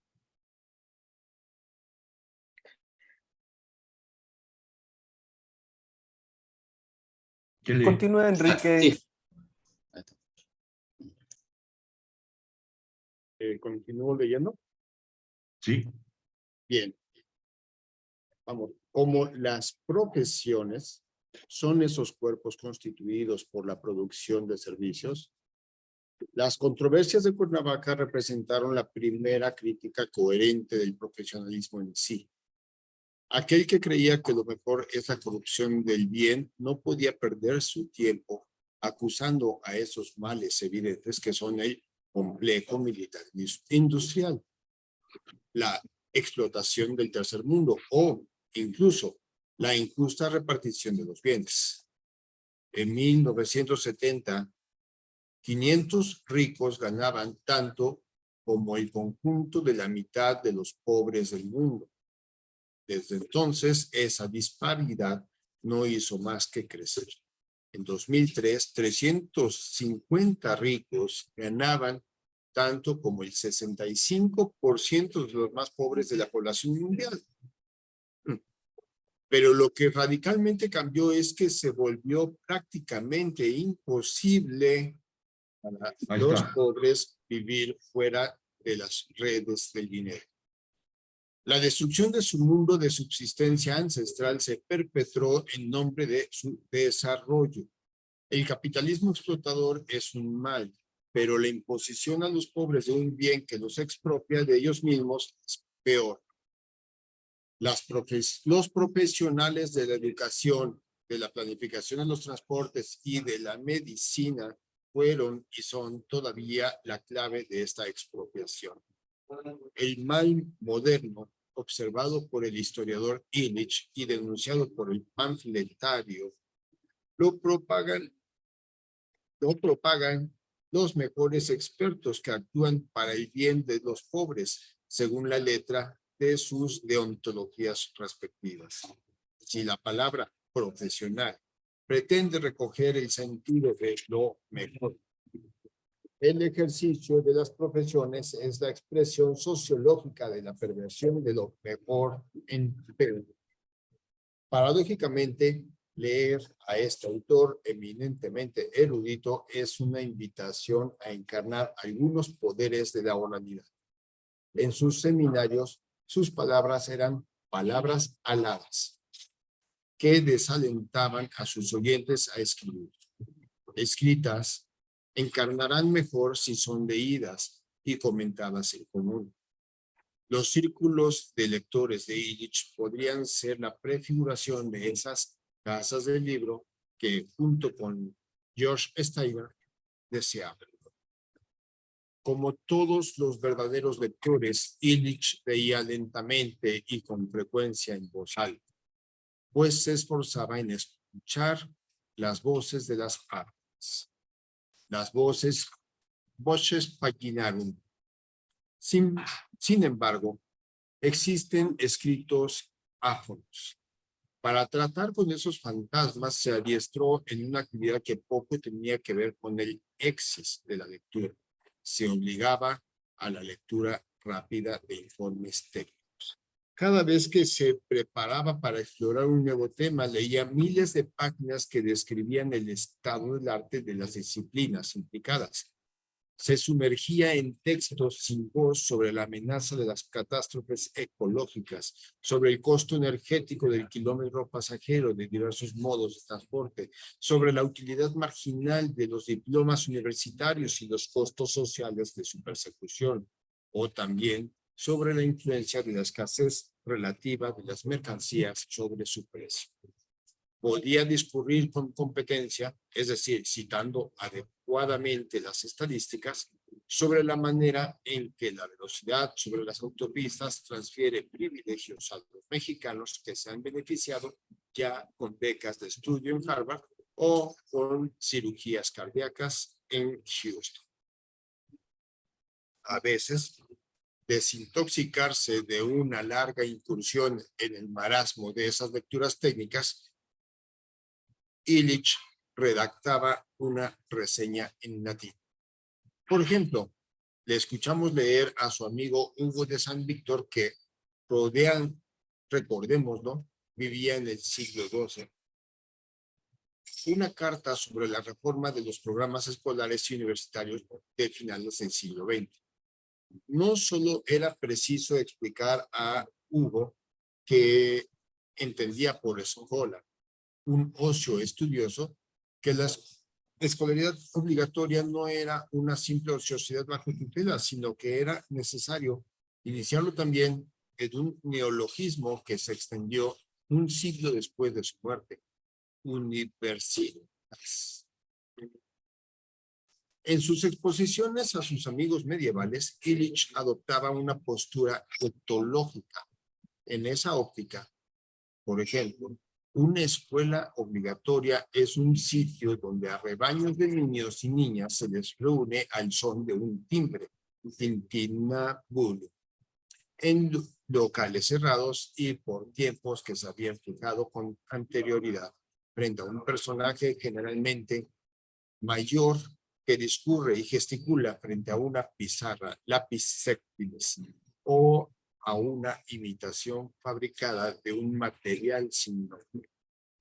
Si se someten a ese tratamiento, tractatio sevita, durante un año, obtendrán un salvoconducto, testimonio, que les dará derecho, potestas, a un año más de los mismos servicios a un nivel más elevado sobre la escala del valor.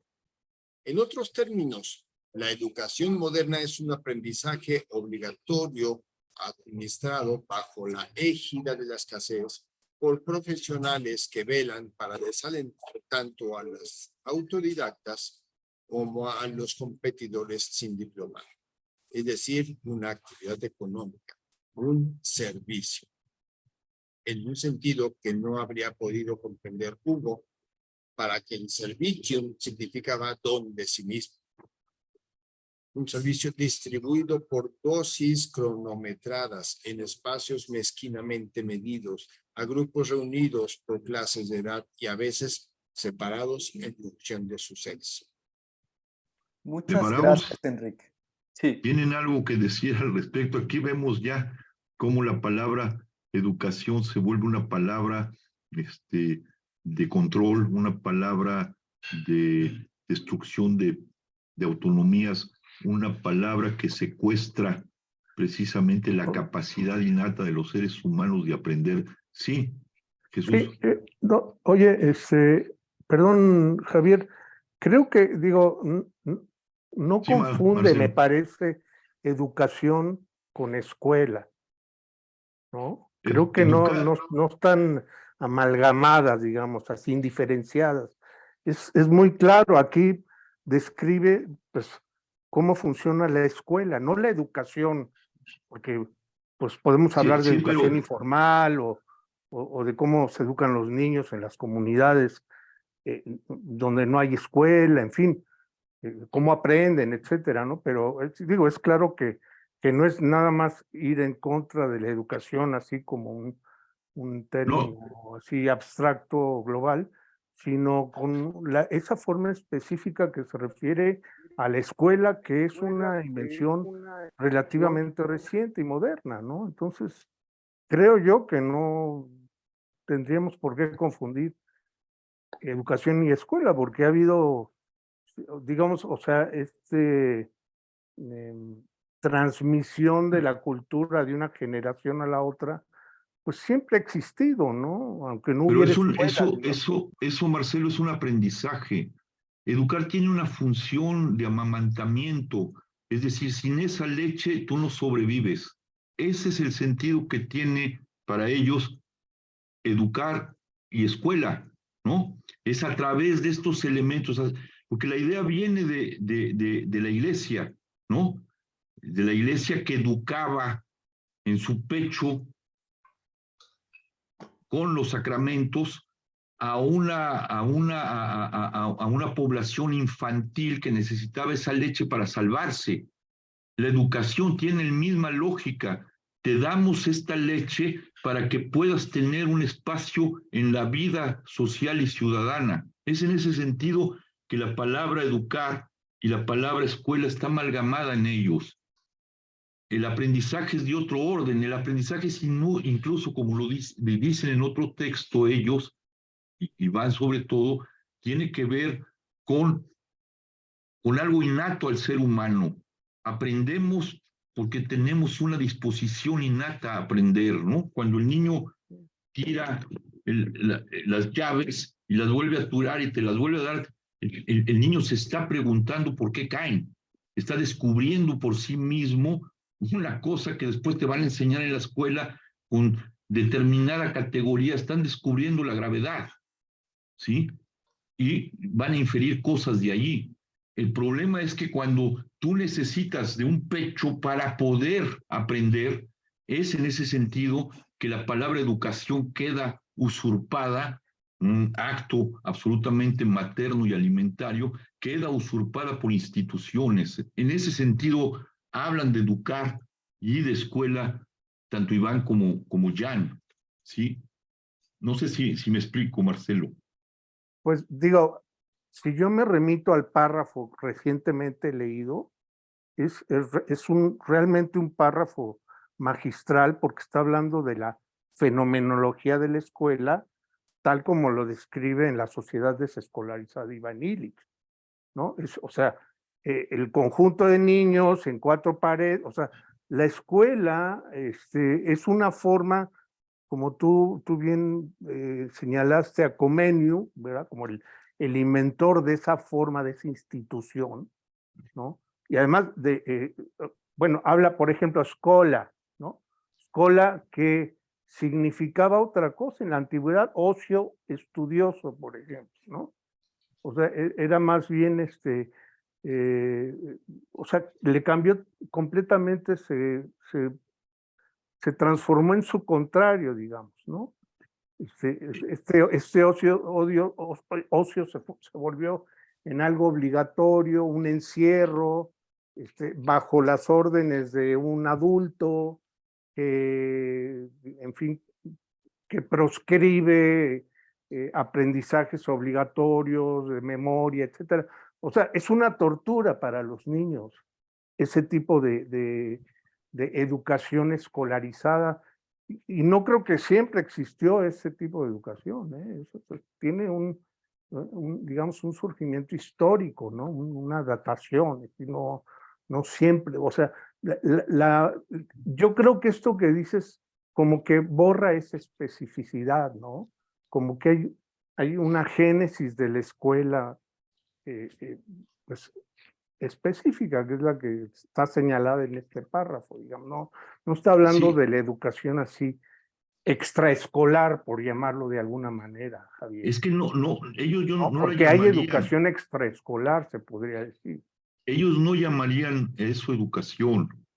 Hay otros textos de ellos, Sí. Perdón. No, yo entiendo, ¿no? Pero, hay otros textos de ellos que lo que dicen es decir, la génesis de la escuela empieza en la corrupción de la caridad que se vuelve institución, ¿sí? Solo a través de las instituciones clericales y del saber de la clerecía y de la teología de la iglesia, alguien puede salvarse, sanarse, redimirse. Esa idea la va a tomar el Estado después y la va a multiplicar en profesiones. Solo a través del ginecólogo tú puedes dar a luz. Y solo el ginecólogo puede aprender en una institución mamando la leche de la ginecología. Sí, ese es el tema. Es decir, la génesis viene de la corrupción de lo mejor. O sea, pero digamos, otra vez, Javier, el ginecólogo no puede llegar a ser ese profesionista que es sin haber pasado tantos años escolarizado. O sea, hay una institución muy concreta. Tiene que pasar por 6 años de primaria, 6 de bachillerato, unos tantos de universidad, etcétera, para llegar a ser lo que es la especialidad. Entonces, la profesión tiene unas cosas un poquito más concretas, o sea, no sé qué tenga que ver tanto con mamar leche realmente, ¿no? Podría ser, pero podría prestarse a mucha confusión. Tienes que estar pegado en la chichi de la escuela, mamando esa leche para volverte ese profesional. ¿Sí? Ese es el sentido que le dan ellos a la educación. ¿Sí? Estás pegado al seno materno de la escuela. No, hasta que el la escuela salvoconducto, dice, por y te ejemplo, desteta, es muy y te dice, interesante, ya. ¿no? O sea, obtener un diploma, un título. No puedes ejercer esta profesión si no tienes este título. Es decir, no podemos tampoco desdibujar esas partes así de los análisis de Illich, pues, No, son aquellas es que que deslumbraron un poquito a la gente, digamos. Se volvió famoso yo en no parte estoy por eso, desdibujando, ¿no? yo no estoy desdibujando a Illich, ni allá, tú lo estás desdibujando. Yo estoy apelando a la génesis histórica de dónde viene la palabra educar y cómo la iglesia, por eso estuve yo tratando de señalar constantemente dónde está la corrupción, dónde está la corrupción de y la desencarnación en estas entidades abstractas que retoman ideas absolutamente carnales y relacionadas con la carne y con la relación, en este caso la educación, el pecho materno, con entidades abstractas que se apropian de esa lógica. ¿Para qué? Para enchufar a la gente a dosis constantes de leche que producen senos maternos de diferentes profesiones. Esa es la idea. Y esas profesiones se construyeron en el seno materno de esas instituciones que se arrogaron el derecho de tener la verdadera leche para la salvación de la gente. Ese es el sentido histórico, que van a ser la génesis, está por todos los lados, y hay que unificar las formas en que ellos se expresaron en este tipo de cosas para poder entender el fenómeno histórico de esto que está mencionado como la corruptio óptima quasi est. La corrupción de lo mejor, que es la leche materna, dio la leche de las instituciones. ¿Dónde se generó? En las instituciones de la iglesia, en las instituciones de servicio de la iglesia. Esa es la génesis. Por eso es importante distinguir la educación de la instrucción, del aprendizaje. No son lo mismo. Y ellos son muy puntuales al decirlo. Gracias, Javier. Gracias, Marcelo. Servando, ¿también quieres comentar? Por favor, Servando. Bueno, sí, yo comentaría dos situaciones reales. En el caso de las comunidades zapatistas, pues resultó que después de años, de siglos de padecer precisamente la educación desde arriba, en una lengua distinta a la propia de la comunidad, por maestros que pues hacían sus esfuerzos, pero lo contaban únicamente con los instrumentos que les brindaba su escolarización para poderla transmitir y hacer que la repitieran los pequeños niños de las comunidades. Y además, pues tendría que ser en un grupo único, porque pues en las comunidades solamente hay un salón, no había kinder, primaria, secundaria. Pues ya después quien se educaba tendría que abandonar a su propia comunidad para educarse y terminaba por desconectarse de ella. Entonces, ¿qué hacen los zapatistas? Pues crean sus propios espacios de aprendizaje.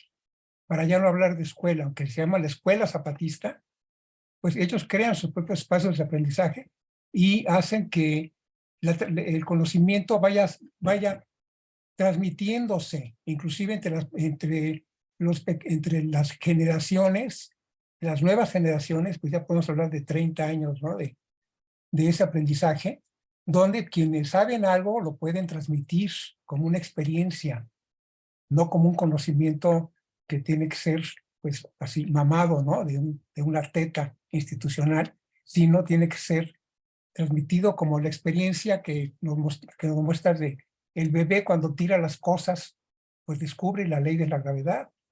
Pero o sea, en ese momento se comunica con el espacio en el que vive, ¿no? Se da cuenta que vive en un espacio donde las cosas son así. Entonces, bueno, ese es un ejemplo, ¿no? De cómo hay en estos tiempos de la modernidad, pues hay una contramodernidad, le podemos decir, ¿no? O un reordenamiento del pensamiento a partir de lo propio, que es el pensamiento comunitario.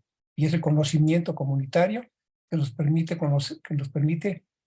pues, desarrollar un conocimiento en el espacio que habitamos.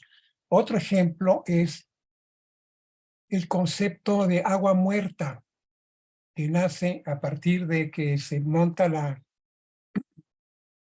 la termoeléctrica de Huesca, donde pues llegan los ingenieros de la Conagua y proponen todo un mecanismo tramposo, ¿no? De su origen, ilegal además, para decir que van a tomar el agua de los drenajes de la ciudad de Cuautla para poderla mandar a la planta generadora, y la planta generadora va a regresar el agua que usa para que pues, la puedan seguir utilizando los ejidatarios, que ya de por sí, pues era su agua, y sigue siendo su agua, aunque provenga de los drenajes, porque es el agua que les fue dotada, y el agua con la cual ellos conviven y sobreviven y producen, es el agua de la cuenca del río Cuautla. No importa si está en la superficie o está abajo. Pero precisamente quienes saben, dicen, no, esta agua viene de abajo, es otra, no es la tuya. Pero entonces ellos dicen, bueno, pues nos vas a regresar un agua que ya pasó por un proceso industrial, ya le subieron la temperatura, ya le agregaron cosas, y el agua que nos regresan es agua muerta. O sea, con esa agua no podemos producir nada. Entonces está ese otro conocimiento.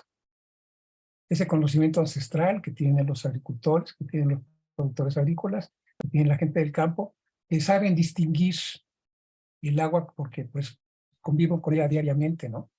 Y te hablan de que el agua de la lluvia pues es un agua que hace que que todo crezca. Inclusive hay quien te puede decir, el agua del manantial es distinta, será muy buena y te la podrás tomar, pero no es lo mismo que el agua de la lluvia, ¿no? Tiene otra temperatura, tiene otra forma. Entonces, pues ya en el conocimiento, precisamente, pues que he transmitido de generación en generación, y es un conocimiento oral, no es un conocimiento adquirido en las lecturas, no está en ningún libro.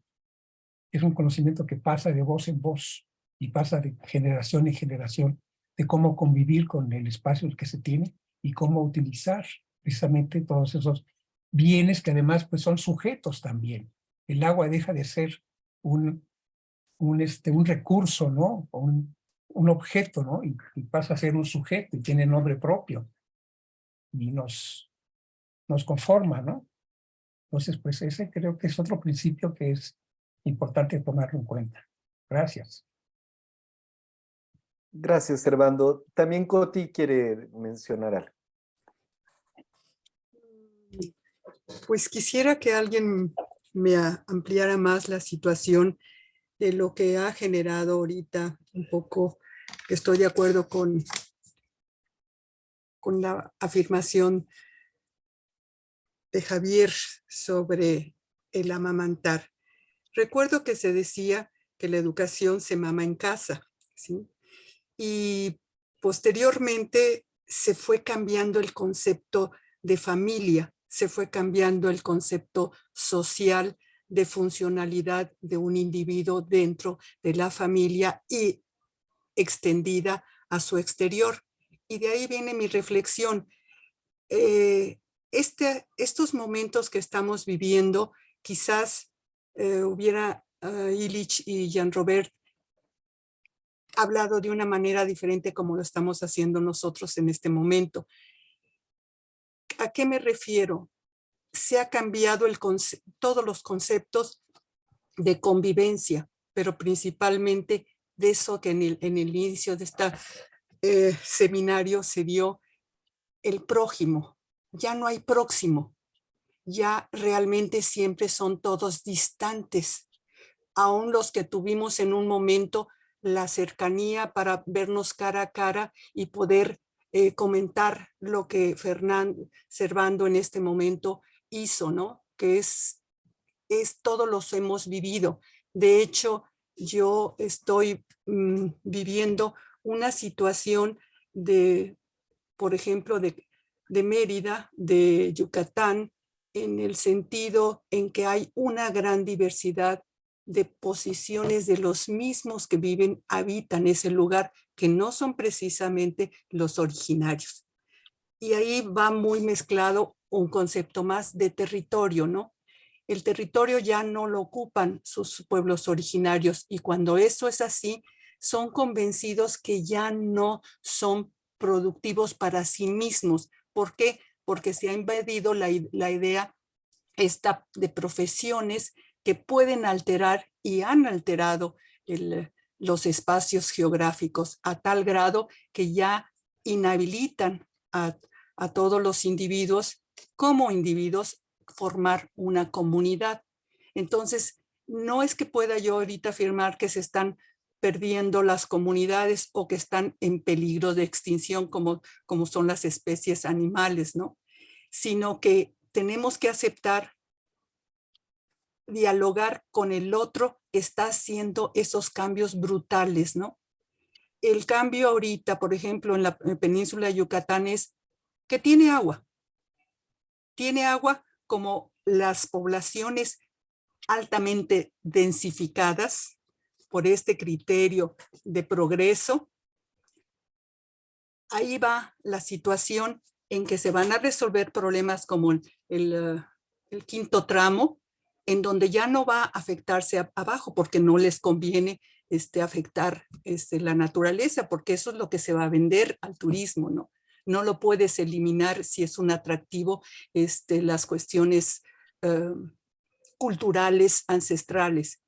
Entonces se está haciendo todo un volado, se está volando, pero si ustedes platican con diferentes comunidades, vamos a decir taxistas, choferes que viven de eso, ¿sí? Y que han emigrado a esa península precisamente porque en sus lugares han tenido que emigrar. Entonces me doy cuenta que tenemos un problema de migraciones forzadas y de migraciones voluntarias.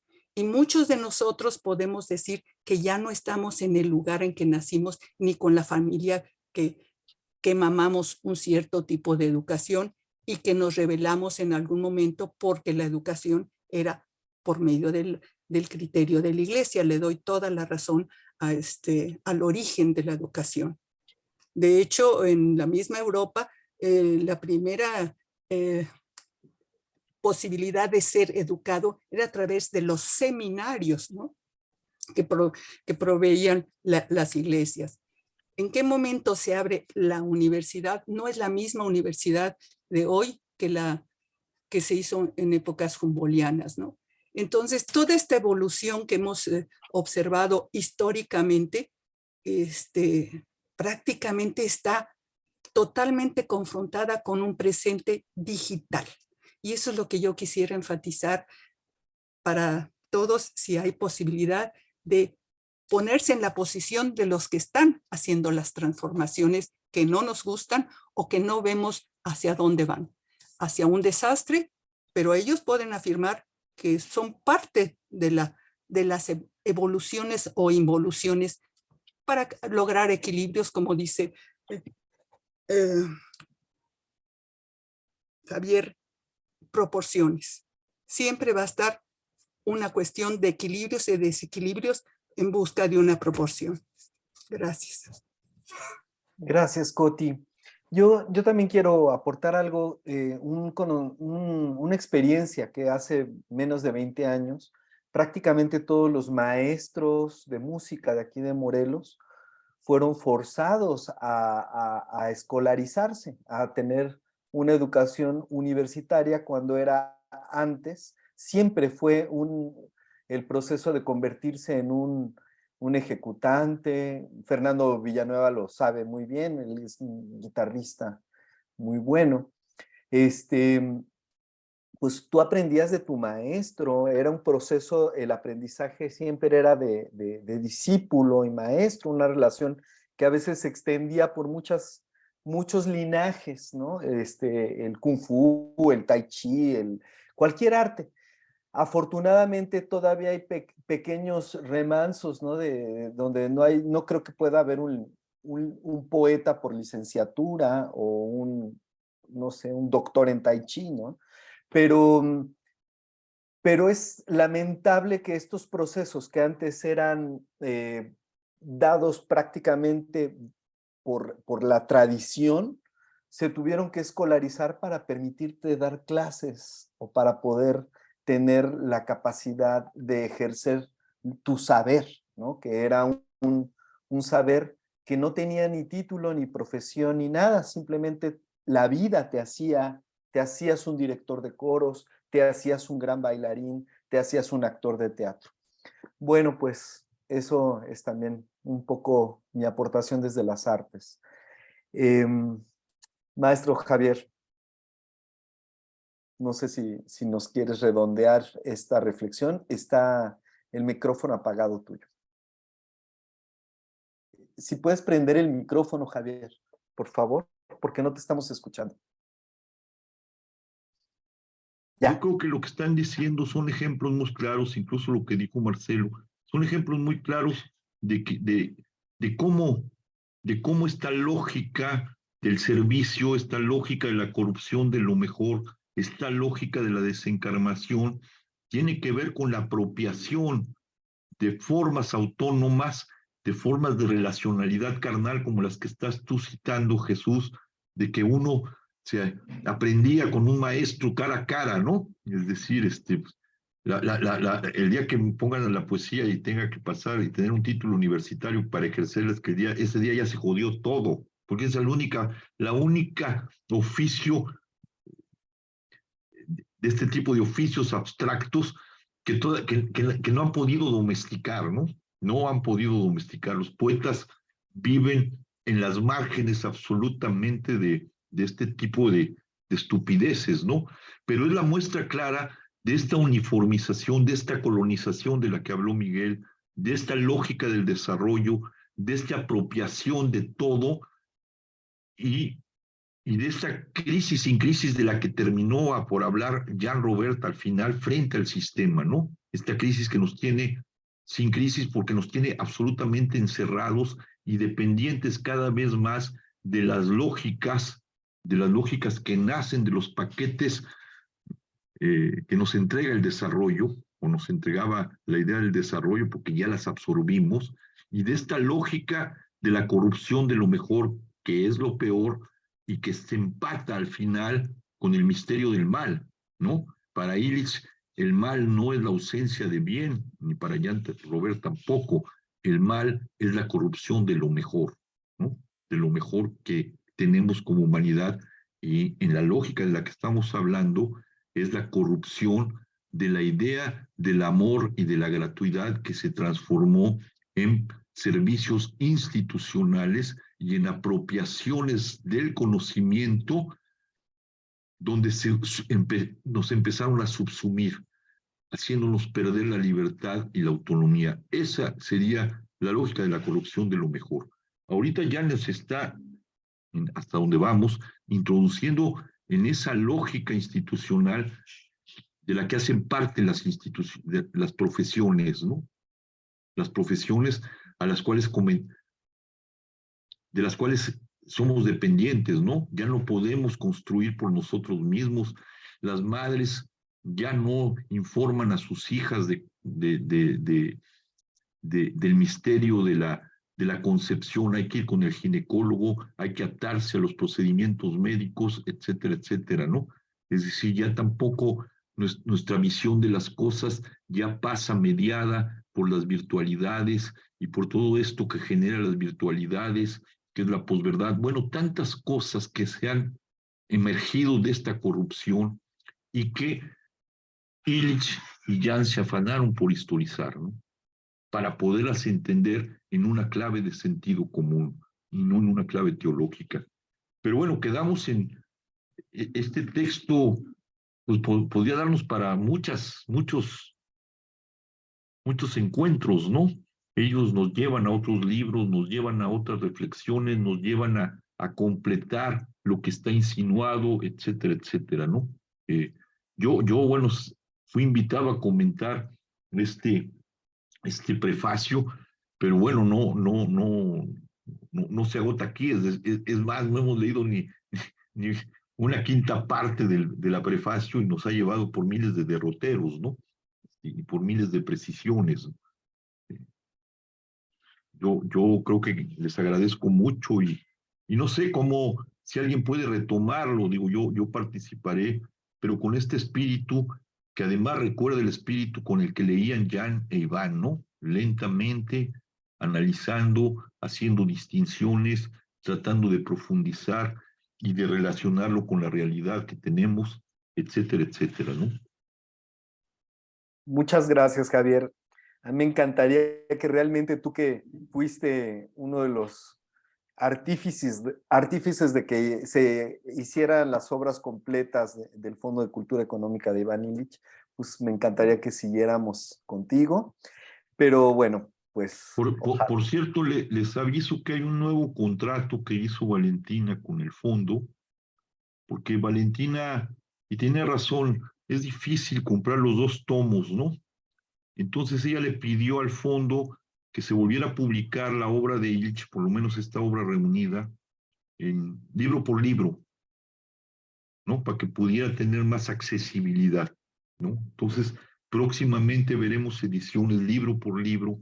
Esperamos que sí completen toda La todo lo verdad que es está que en los es 2 un tomos. poquito incómodo esos mamotretos. Sí, Digo, yo en la cama no los puedo leer, ¿verdad? Está muy difícil. se te caen, sí. Se te vienen encima. Exactamente. Sería bueno los libros. Doctora Un Silvia anuncio, un Marcos. anuncio. Sí. Doctora, no sé, Nada Silvia. más, está cerrado el micrófono de Silvia, pero Javier, quedaste, aunque sea la siguiente sesión, no nos dejes así como picados, ¿no? No, pues digo, la sesión la hacemos todos, ¿no? Yo trato nada más pues a partir del conocimiento que me dieron ellos y de las lecturas que he hecho, tratar de precisar, pero muchos de ustedes han leído a los 2, ¿no? Miguel Valencia creo que no solo los has leído, los conoció personalmente. No sé si estuviste en el CIDOC, Miguel, pero creo que, bueno, y está Silvia, ¿no? Silvia, que Yo conocí a Illich en el Colegio de México.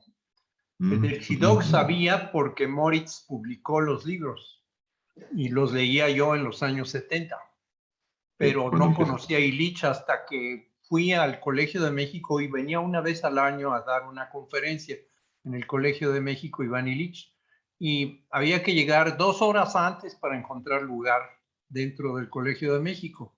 Y luego había que esperar 1 hora, hora y media a que salieran las cámaras de Televisa que andaban persiguiendo a Iván Illich. Iván Illich dijo que no salía a hablar si no salían las cámaras de Televisa. Y entonces tenías que echarte otra hora, 2 horas en la negociación entre que expulsaban las cámaras para que pudiera salir Iván Illich. Y así conocí a Iván Illich, pero realmente pues mi gran contacto fue con Jean-Robert. Sí, yo creo que fue uno de sus grandes intérpretes, ¿no? Si no es que es el mayor intérprete de Illich, ¿no? Y que lo estamos viendo con este texto, ¿no? Es una fortuna. Sí. Y tú también, Javier, porque tú fuiste un gran amigo de Jean y de los 2, y tuviste la fortuna de platicar muy íntimamente con Iván Illich. Entonces, es realmente para nosotros un placer enorme tenerte aquí con nosotros. Silvia, es tu turno. No, mi turno. Bueno, Javier, espero que nos sigas acompañando, ¿eh?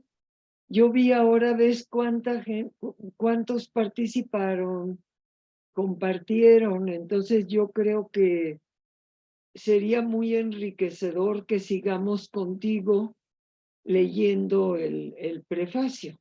Espero que no estés, digo, yo estoy usando el nombre, el título que tiene título de prefacio, no de prólogo. Entonces, un poquito sí, prefacio. Sí, es prefacio. Entonces, como vemos casi cada página, yo me quedé con ganas de mencionar algo, pero pues ya caminaron más allá y como quiera, yo creo que hay muchas lecturas profundas que se pueden ir haciendo. Entonces, ojalá que nos puedas acompañar más veces, Javier. Sí, con mucho gusto. A mí me encanta esto. Lo que pasa es que a veces me rebasa la vida, el trabajo. Pero por lo menos hasta que terminemos el prefacio. Eso es lo que yo creo, que el prefacio... Que no lo hemos terminado, en efecto. No, pues si no hemos, todavía no vemos ni la quinta, yo creo que la quinta parte. Pero yo creo que el prefacio seguirlo sería muy, muy oportuno y muy enriquecedor. Y pues yo ya con esto cierro, Héctor. Sí, qué nos bueno vemos que la próxima, ¿no? ¿Cuándo va a ser la próxima? En 15 días, Javier, en 15 días. Ok. Sí, martes, Muchas ¿verdad? gracias. Muchas Pues, gracias a todos. Gracias a todos. Muchas Gracias gracias. Gracias, Hasta luego. Hasta luego. Gracias, Adiós. besos. Gracias. Muchas gracias. Muy bueno. Hernando, qué gusto de verte, Hernando. Sí, igual Silvia, saludos, buenas tardes, buenas noches. Buenas noches. Dalia.